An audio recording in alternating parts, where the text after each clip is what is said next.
Usually, when we talk about a medical diagnosis, there's this like comforting expectation of precision, right? Oh, absolutely. It's very much like engineering. Yeah, exactly. Like you break your arm, you go to the hospital, they take an x-ray, and you see that jagged white line, and the doctor just points at it and says, there it is. Broken or not broken. Mm. It's just clean. You put a cast on it.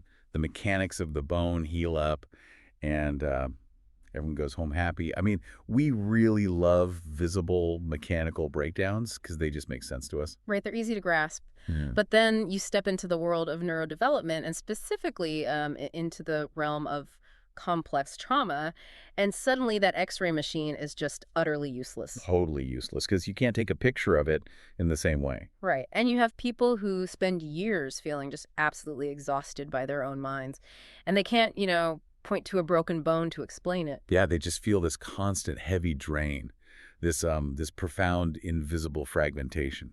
And of course, cultural norms usually step in and tell us, well, it's a lack of willpower. Oh yeah, just try harder. Yeah. Like it's some sort of character flaw. Exactly. But what if we told you it's not a weakness at all? What if it is actually a brilliant, like, mathematically precise piece of biological engineering? Which is exactly what we're getting into today. Yes.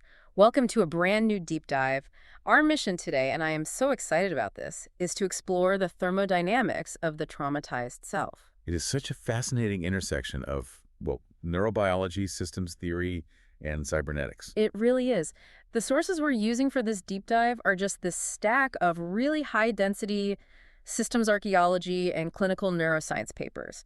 And they map out the absolute structural architecture of identity and trauma. And we're going to just jump right into the deep end here, right into the terminal concepts. Because to understand this, you have to completely throw out that old moralizing view of psychological suffering. Right, we have to stop looking at it as a defect. Exactly. Yeah. We have to look at it through the lens of thermodynamics. Because, I mean, think about it. Every self-preserving system in the universe, whether that's a biological cell or like a computer network. Or the human mind. Right. They all have to manage energy. And they have to maintain a boundary between themselves and a really chaotic outside world. So we're not asking what's wrong with this person. No, we're asking how is this system elegantly managing an overwhelming energetic load? What the physics models call external entropy. Okay, so to understand how the system adapts to this overwhelming load, this entropy, I guess we first have to map out the healthy hardware, right? Yeah, that's where we have to start. And there is a massive historical misconception we really need to clear up right away here. Oh, regarding the ego. Yes. For decades, there was this assumption in neuroscience that the prefrontal cortex, the logical decision-making, planning part of the brain, right behind your forehead. Right, the rational part. Yeah, they assumed that was the seat of your identity. It was treated as the prefrontal ego core. Which, I mean, it kind of makes intuitive sense, doesn't it? It totally did at the time. Yeah. Because the prefrontal cortex handles top-down control. It's the part of you that, like, decides to go to the gym instead of eating a donut. Right, or the part that stops you from yelling at your boss during a meeting. Exactly. It feels like conscious willpower. Yeah. So early models just naturally assumed it must be the core narrative identity. But the updated structural mapping from our sources absolutely pulls that apart. The executive regulator is not the narrator. Let me say that again because it's so important. The executive regulator is not the narrator. Okay, so if the prefrontal cortex isn't the core ego, what is? The research explicitly redefines the core self-model strictly as the default mode network, or the DMN. In the mapping, this is node 1 or N1. The DMN. Okay, so what exactly does the DMN do? The DMN is your autobiographical narrator. It manages mental time travel, rumination, social meaning, your whole narrative identity. So it's that voice in your head that links, like, your past memories to your future anxieties and just calls that whole package me. That's exactly it. It gives the system its I, my past, my wound, my identity. The prefrontal cortex, the PFC, is really just an instrument. It just tries to organize goal-directed action within the story the DMN's telling. Wow. I mean, that distinction changes everything about how we understand mental exhaustion, doesn't it? Oh, completely. Because if you believe your prefrontal cortex, your willpower, is your core identity, then what happens when your willpower fails? Like when you can't regulate a traumatic response or you have a panic attack. Right. You feel like your very identity is defective. You feel like a fundamental failure as a human being. But when you separate them, you realize consciousness is this much larger field. Okay, I want to try putting this into a corporate structure analogy to see if it makes it more tangible for you listening. Let's imagine the brain's architecture is like a massive Fortune 500 company. I love this. Okay. Okay, let's hear it. So the prefrontal cortex, the PFC, is the chief operating officer, the COO. Okay, making the daily decisions. Right. The COO is sitting up in a glass office, just trying to execute the daily business plan, keeping the budgets in line, inhibiting bad investments, managing the immediate tasks of the day. And the COO doesn't really care about the grand narrative of the company, right? They just want to make sure the emails get sent and the project launches on time. Exactly. They are just executing. But then you have the default mode network, the DMN. And they are the company's PR department and the corporate historian all rolled into one. Down the hall in a different office. Yep, down the hall. And they are constantly writing the company's narrative. They're looking back at past failures.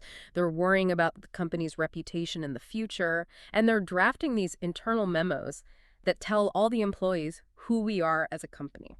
That is a perfect way to look at it. Yeah. So think about what happens when that company faces a massive existential scandal, say a prolonged period of intense market hostility or some catastrophic legal threat. The COO is probably still sitting at their desk, right? Desperately trying to pay the bills and keep the lights on. Right, but the PR department goes into absolute overdrive.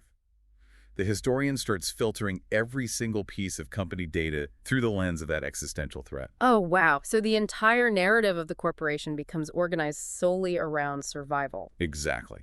Every incoming message is scrutinized for danger. And eventually, the poor COO gets completely drowned out by the PR department's blaring crisis communications. So for a person just walking around in the world, this means that when you are dealing with unresolved trauma, you aren't merely remembering a dangerous event. No, it's way deeper than that. Your self-model, the very PR department of your mind, has begun to interpret your entire identity, your relationships, your most mundane daily interactions, all through the architecture of danger. You're literally living inside a never-ending crisis memo. The DMN is essentially broadcasting our core story is that we are under attack. And when the court story is danger, the prefrontal cortex is fighting a losing battle, isn't it? Just trying to execute the daily plan of, like, going to the grocery store or sitting in a Zoom meeting. It's exhausting. But wait, let's take this analogy one step further. Okay. If the DMN is writing the crisis memo and the PFC is just trying to do the grocery shopping, what system is actually looking out the window and spotting the danger in the first place?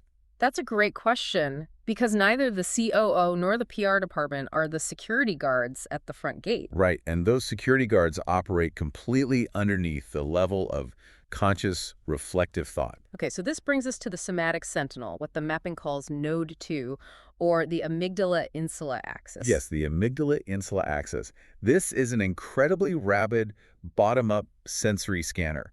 It's evaluating the environment for threat anomalies continuously, and it does this in milliseconds. And there's this brilliant division of labor here. Oh, yeah, it's an amazing piece of hardware. Yeah. The amygdala is the pattern recognizer. It rapidly marks threat relevance. It's essentially looking for the shape of a predator in the tall grass. And right alongside it, you have the insula.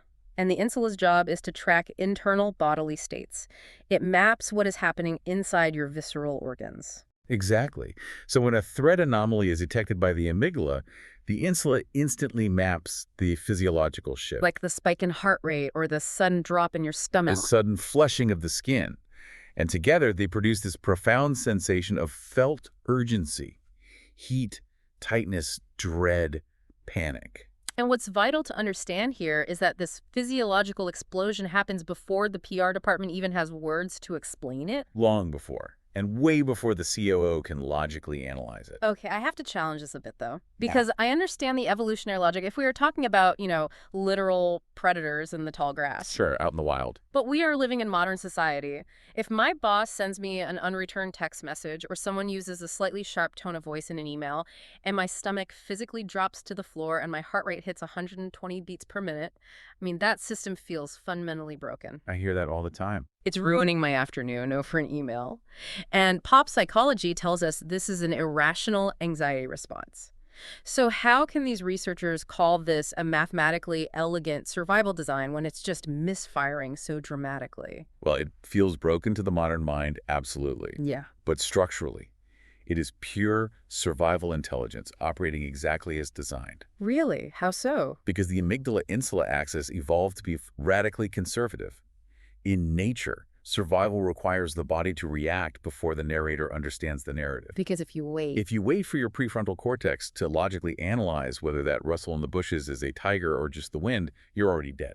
Oh, I see. So it's playing a numbers game. Entirely a numbers game. Mm-hmm. It would rather be wrong 1,000 times about an ambiguous email than be wrong once about a tiger. A false positive making your stomach drop over a text message costs a little bit of metabolic energy. Yeah. But a false negative ignoring a real threat costs your life. Wow. So the system bypasses the slow, reflective cognition entirely to trigger that immediate visceral autonomic response. Yes. And managing this flood of autonomic signals is the job of the salience network. The mapping refers to this as the corticolimbic gate. The corticolimbic gate, so it acts as the physical and informational boundary of conscious relevance. Exactly. The salience network is the great switcher. Its entire purpose is to decide what matters right now. It detects emotionally or bodily significant events and helps the brain switch. Switch between what? Between inward, self-referential processing like daydreaming about your weekend and outward, task-directed attention.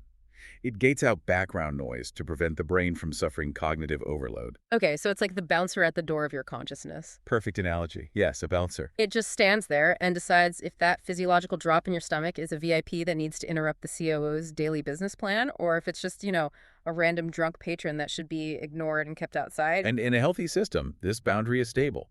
The bouncer filters incoming sensory data efficiently. It lets in what matters, keeps out the noise. But the architecture has to radically change when that bouncer is faced with a mob that just never stops attacking the club, right? That is exactly where we cross the threshold into the thermodynamics of dissociation. We have to look at what happens when unmodeled, high-volume external stressors continuously bombard that boundary. What the physics models call external entropy, or X. Yes, external entropy. And we're talking about chronic conditions here, right? Developmental abuse, severe neglect, prolonged physical danger, inescapable poverty, attachment betrayal. It's not a single bad day. It's a severely unpredictable environment that continuously hammers the system. So what happens to the bouncer? What happens to the system? When a stable system is impinged upon by that level of chaotic force, that entropy, it goes through two distinct energetic phases. Phase A is the acute blowout. The acute blowout, what does that look like? Imagine a single, highly traumatic event breaching the boundary. The bouncer is just overwhelmed. The gating system essentially collapses, and the organism is flooded with unmodeled, chaotic signal. So to survive that sudden, massive surge of voltage, the system activates a somatic fuse blowout. Exactly. It's primary dissociation. Executive regulation from the prefrontal cortex just drops entirely offline. So the COO just leaves the building. Gone. The integration between your senses, your memory, and your narrative completely severs. Wow. So the traumatic event isn't filed away neatly into an ordinary autobiographical story by the DMN. No, it fragments. It splinters into raw sensory data, a smell, a color, a spike of terror. And that raw data is stored directly in the Amygdala-Insula complexes. It really is exactly like a surge protector tripping to save the expensive electronics plugged into the wall. You sacrifice the continuity of the power supply to preserve the television. That's a great way to look at it. Primary dissociation is not a weakness. It's a desperate emergency shutdown strategy to prevent the total destruction of the psyche. But here is the thermodynamic paradox that really blew my mind when reading these papers. Right, because phase A isn't the end of the story. Exactly. You can trip a fuse for a single isolated event, like a car accident. You shut down, the danger passes, and you eventually reset. You turn the breaker back on. But what if the event never ends? What if the threat is your own home? You can't just blow a fuse and stay shut down forever. You still have to eat, you still have to go to school, you still have to interact with the world. And that inescapable reality forces phase B. The structural partition. The structural partition. The system cannot afford to remain permanently shut down, but it also absolutely cannot survive a continuous flooding of the self model by traumatic terror. So what does it do? To survive, it executes a mathematical bifurcation. It literally builds internal sub-boundaries. It divides conscious functioning. Let's translate the clinical terms here because they are so vital for you to understand if you're listening. The mapping calls this the split between the apparently normal part, the AMP, and the emotional part, the EP. And to be clear, we aren't talking about literal, physically separate chunks of brain tissue. It's not like the brain is cut in half. No, we are talking about highly organized, compartmentalized action systems within the mind. Okay, so let's break this down. What is the ANP? The apparently normal part, the ANP, is the partitioned self-state that is dedicated to executing routine life tasks. It's the part of the person that goes to work, maintains a socially acceptable presentation, pays the bills, attempts to function. But it comes at a cost, right? A huge cost. To conserve energy and prevent a total systemic collapse, the ANP operates behind an internal wall that actively blocks out traumatic memories and somatic threat markers. So it survives through chronic emotional numbing. High-functioning denial, emotional numbing, and a really rigid adherence to normality. It's the part of you that can smile through a meeting while feeling absolutely nothing inside. And then walled off on the other side of that internal partition is the emotional part, the EP. Yes, the EP is the quarantined subcore holding all that unintegrated traumatic material. It holds the raw autonomic threat loops, those intense survival reactions we talked about, the urge to fight, flee, freeze, or fawn. And it's just stuck there. It is structurally frozen in the time of the trauma. It only activates when external cues somehow manage to breach the ANP's primary defensive wall. You know, this really reminds me of how a computer handles a catastrophic threat. Oh, the virtual machine analogy. Let's do it. Yeah, it's totally analogous to creating a virtual machine or a sandbox. Imagine you accidentally download a massive, destructive computer virus. That virus is the unresolved trauma. And if you let it run freely on your hard drive, It will overwrite your system files, corrupt everything, and completely destroy the computer. So the operating system intelligently quarantines the virus into a highly secure, isolated virtual sandbox. and that sandbox is the emotional part. Exactly. Inside that sandbox, the virus is raging, alarms are going off, files are being corrupted, but the chaos is contained. And because it's contained behind that firewall, your main operating system, the apparently normal part, can just keep sending emails, browsing the web, running spreadsheet software, without the whole computer crashing to a blue screen. Right. From the outside, it looks like a perfectly functioning machine. But, and this is the thermodynamic catch, any IT professional will tell you the hidden cost of running a virtual machine. It takes a massive amount of processing power. Massive. It takes memory, battery life, processing power, just to maintain that sandbox. The computer might look normal on the surface, but if you put your hand on it, it's burning hot. The internal fan is spinning at maximum speed. The battery is draining twice as fast because it is secretly running a second, highly volatile, resource-heavy system in the background. Which brings us to the daily lived reality of this architecture. Yeah. Running a partitioned brain is this incredible feat of survival engineering, but the daily energetic cost is just staggering. Exhausting. The researchers call this the double push, and it perfectly explains that chronic bone-deep exhaustion that accompanies complex trauma. Let's break down the double push, because this is where the thermodynamics really hit home. In a healthy, integrated system, doing a task requires one push of energy. You decide to write a report for work. You expend the metabolic energy to focus. You write the report. It's simple. But in a partitioned system, the person must expend their allostatic bandwidth, their resource reservoir, or twice, to achieve that exact same goal. Because the default mode network, our PR department, is trapped in a threat state. Exactly. The traumatic material might be quarantined in the sandbox, but the system knows it's down there. This self-model becomes threat organized. It's constantly simulating danger and generating anxiety just to prevent the boundary from failing. So that first push of energy is entirely invisible to the outside world. Totally invisible. The person has to spend an enormous amount of regulatory bandwidth just to suppress, negotiate with, or bypass the screaming self-referential threat loops of their own mind. They are burning energy, holding the partition wall up, keeping the bouncer standing at the door and quieting the internal alarm. And only after expending all that unseen effort do they then execute the second push, expending whatever remaining energy they have to actually perform the present moment task. Like typing the report, having a conversation with their spouse, or just doing the laundry. And we aren't talking about burning twice the calories in a literal metabolic sense.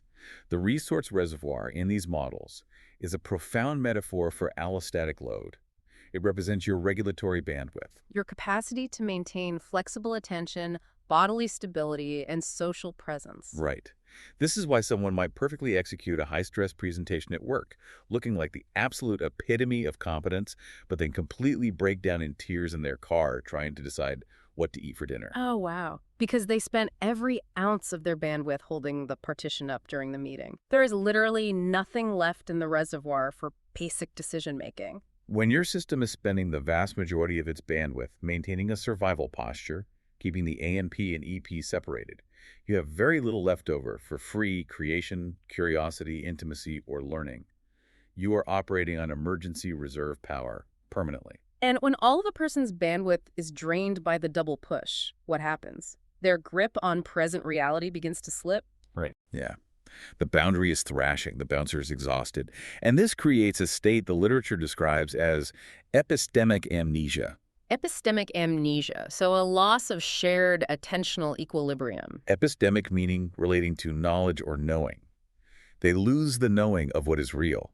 The inner world collapses into a hall of mirrors. A hall of mirrors. That's a really evocative phrase. Because the system is spending so much energy keeping the partition intact, it cannot establish an unforced, clean connection with the present moment. Let's ground this hall of mirrors concept for you listening.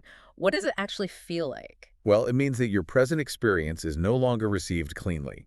So if you are sitting in your living room reading a book and a door slams outside, a healthy system registers the noise, startles briefly, and then returns to baseline. Right. But in a highly partitioned system, that slam breaches the boundary. The unintegrated somatic memories from the sandbox leak out. Your heart races, your skin flushes, and your mind instantly filters that present reality through historical terror. So the system misreads current external evidence through the lens of past danger. Exactly. It has fundamentally lost confidence in the difference between past and present, between body and world. When the heart races, the system does not say, oh, I'm remembering a frightening time from 10 years ago. It says, I am in life-threatening danger right now. Yes. The epistemic ground, the shared reality of the present moment, has given way. You know, this completely reframes what we culturally label as anxiety. Oh, entirely. We often treat anxiety as simply nervousness, like a personality quirk, or just worrying too much about the future. But in this system's view, it is profound epistemic distortion. Your brain has lost the ability to know what now feels like. You are physically in your living room, but your nervous system firmly believes it's 1999 and you are trapped. Which is why we see so many standard therapeutic interventions just fall flat or even backfire when dealing with structural dissociation. I am so glad you brought that up. I really want to aggressively push back on a cultural trope that is everywhere in pop psychology and self-help. Let me guess. Mindfulness. Yes. The idea that people with severe anxiety or trauma just need to be more mindful. They just need to stay in the present moment or do some deep breathing exercises. Right, just meditate your way out of it. But based on the thermodynamic architecture we're looking at, how on earth can someone just be mindful when their cortical limbic gate is actively rerouting present moment sensory data into a historical nightmare? They can't. You cannot out-mindful a structural partition. It's impossible. Mindfulness assumes you have a clean window through which to observe the present moment. It assumes you can sit quietly and watch your thoughts float by like clouds. But in complex trauma, the window itself is generating a hurricane. Right. The defensive structure of the apparently normal part was designed specifically to avoid the overwhelming, terrifying material held in the emotional part. So if you try to force a highly partitioned person to sit still, close their eyes, and focus on their internal bodily sensations, you aren't calming them down. You are stripping away the external distractions that their ANP uses to stay functioning. You are forcing them to stare directly at the firewall of the sandbox. Exactly. They become hyper-aware of the partition. Or worse, they accidentally breach the boundary without any tools to handle it, triggering the raw autonomic panic of the EP. So breathing exercises can literally induce panic attack. Yes, because the system interprets the sudden inward focus as a catastrophic vulnerability. It's like telling someone with a severely compromised immune system to just think healthy thoughts and go roll around in the dirt to build character. It entirely ignores the biological and thermodynamic reality of their architecture. Willpower, cognitive self-control, simple mindfulness. They're not enough to fix a partitioned brain. The prefrontal cortex, the COO, cannot just bully the rest of the corporation into feeling safe. And therapeutic approaches that rely solely on top-down cognitive control often fail because they reproduce the exact same internal hierarchy that caused the exhaustion in the first place. The defensive ego attempts to suppress the emotional body using brute force, remaining completely blind to the invisible survival rules that made the partition necessary. Okay, which brings us to the ultimate question of this deep dive. If willpower doesn't work, if top-down control doesn't work, and if basic mindfulness can trigger panic, how does a partition system actually reintegrate? How do we tear down the walls without causing a total blowout? Right. And the literature defines this process of reintegration as metanoia. Metanoia, a profound transformation resulting in effortless flow. And the most important part of understanding metanoia, according to the sources, is defining what integration is not. Yes, because older models used to frame healing as a battle for dominance. The goal was for the prefrontal cortex, the rational adult self, to finally conquer and silence the traumatized emotional responses. So to be very clear, integration is absolutely not the emotional part being forcefully absorbed or destroyed by the apparently normal part. It is not the ego ruling with an iron fist. The goal is not to destroy the EP or silence the somatic body. So what is it? Integration is fundamentally a process of reclassifying the structure. The system must update its classification of threat so that what was once encoded as present, immediate danger gradually becomes recognized as historical memory. What was exiled as an intolerable sensation becomes just bearable bodily information. Exactly. And the mapping outlines 4 distinct steps to achieve this reclassification. Okay, let's walk through them. Step 1 is stripping the egoic projection. What does that actually look like for a person sitting in their living room? It means breaking the identification with the defensive loops. The person must realize that the hypervigilant crisis memos spun by the PR department are just memos. They are not the totality of who they are. So the high-functioning, numb facade of the AMP is not who they are, and the terrified, frozen state of the EP is not who they are. Right. The narrator, the DMN, is recognized as just one organizing function within a much larger field of consciousness. So you stop saying, I am broken, I am anxious, I am defective, and you start observing, my system is currently generating a defensive loop because it detects an anomaly. Yes, which naturally leads into step 2, isolating the mechanical skeleton. And this is where learning the systems theory vocabulary becomes incredibly empowering. When you learn about the amygdala, the insula, and the salience network, you begin to recognize that your triggers and your dissociation are not personal moral defects. No, they are mechanical survival configurations. They are thermodynamic adaptations designed to preserve your core under overwhelming stress. When you remove the cultural judgment, the shame, the stigma, and expose the skeleton of the system, you see the pattern as brilliant architecture. You really do. I actually want to spend some time on a systems archaeology analogy here because it perfectly encapsulates this shift in perspective. I like analogies. Let's do it. Imagine you are an urban planner excavating a modern city, and right in the middle of a bustling downtown intersection blocking traffic and causing daily accidents, you find this massive, ugly, reinforced concrete wall. A completely irrational piece of infrastructure for a modern city. Exactly. Your first instinct is to hate it. You think the original city planners were absolute idiots. You see it as a fundamental flaw in the city's design, and you might try to bring in bulldozers to punch through it with brute force. Which would cause massive collateral damage to the surrounding buildings, kick up dust, and exhaust the city's budget. Right. And this is the equivalent of trying to force your way through trauma with sheer willpower. Just bulldozing your own mind. But then you stop the bulldozers, you go to the historical archives and look at the city's old blueprints. And you realize that 50 years ago, long before the downtown was built, there was a catastrophic 100-year flood. Oh, wow. That ugly concrete wall was actually a seawall. It was built frantically over a matter of days to stop the entire settlement from washing away into the ocean. It was an absolute masterpiece of survival engineering at the time. It saved the city. It saved the city. And once you realize it was a seawall, your relationship to it completely changes. You stop hating it. You realize the flood is over. Exactly. The ocean receded decades ago. You don't need the wall anymore, so you don't have to violently punch through it. You can just calmly, gently, and systematically let it be dismantled piece by piece, redirecting traffic as you go. That is a vivid illustration of step 3, the collapse of the partition. Seawall comes down. Yes. Once those old protective loops are seen as historical survival mechanics rather than active present-day realities, the invisibility that sustained the internal partitions begins to fail. The apparently normal part no longer has to expend massive amounts of daily energy, denying the existence of the emotional part. And the emotional part no longer has to hijack the entire autonomic nervous system just to sound the alarm. The DMN stops narrating every bodily sensation as identity-level danger. And when the seawall is finally dismantled, we arrive at the final step. Step 4. Effortless flow or metanoia. When the system stops fighting itself, the metabolic energy that was previously lost to the double push is instantly conserved. The prefrontal cortex is freed from the impossible task of top-down suppression and can return to flexible, gentle regulation. The system's energy can be re-aimed toward unburdened present moment creation. You literally get your battery life back. And that is the exact definition of integration, according to this framework. It's not the creation of some brand new, invincible, superhuman self that never feels fear. No, it is simply the structural collapse of defensive walls. When the biological system finally recognizes that the storm is past, you have access to your own energy again.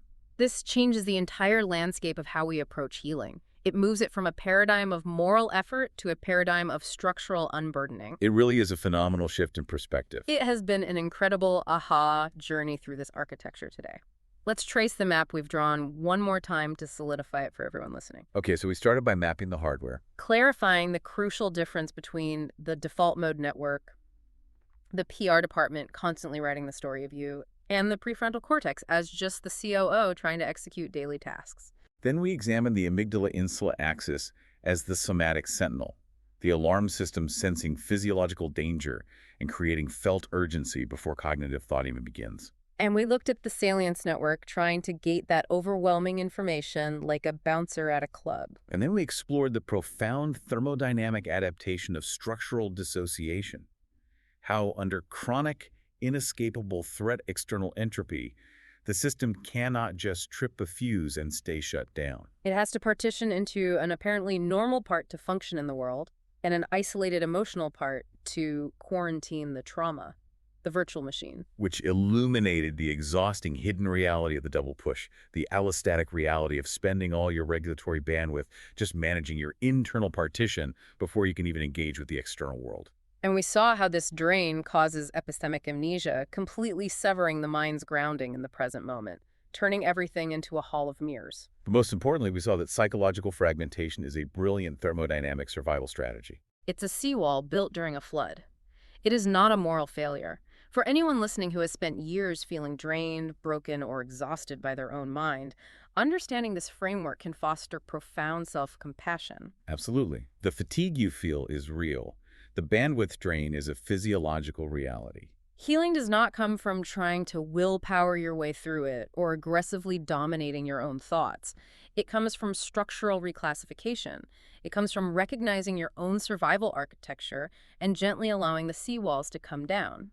It's an empowering realization. It truly is. And I want to leave you, the listener, with a final cross-scale systems concept to mull over. Oh, this is the really wild part of the papers. It is. We have spent this entire deep dive talking about the architecture of the individual human mind. But the mathematical models in these cybernetic papers suggest that this mechanism of structural dissociation is a universal law of information processing under threat. Meaning it is completely independent of biological substrate. Yes. Meaning, the laws of thermodynamics apply to any complex system trying to maintain a boundary against external entropy. So it scales up. Exactly. So think about this. If an individual human identity partitions into a high-functioning normal part and an exiled emotional part to survive chronic stress, what happens to our social collectives? What happens to our corporations, our political institutions, or our global bureaucracies when they're subjected to chronic, unremitting threat and chaos? That is a staggering implication. Are we living in a state of social structural dissociation? Look at the compartmentalization in massive organizations. Look at the defensive secrecy, the silos, the complete obstruction of corrective feedback. Are our cultures spending all of their institutional energy on a collective double push? Are we exhausting ourselves as a society because our collective PR departments are trapped in historical crisis loops? Misreading every new challenge as an existential present-day threat. It certainly frames our collective dysfunction not just as bad politics or poor leadership, but as a thermodynamic software failure on a massive societal scale. We are running a cultural virtual machine that is draining our collective battery. We really are. So the next time you feel that heavy, invisible drain, or you look at the seemingly fractured, irrational state of the world around you, remember that you are not just looking at a mysterious malfunction or a moral failing. You are looking at a system desperately trying to survive. You are looking at a deeply embedded architecture. The X-ray might be murky, the jagged white line might be hidden, but the thermodynamic mechanics of the structure are always there. And once you can see the architecture, whether in yourself or in the world, you finally have the power to change it.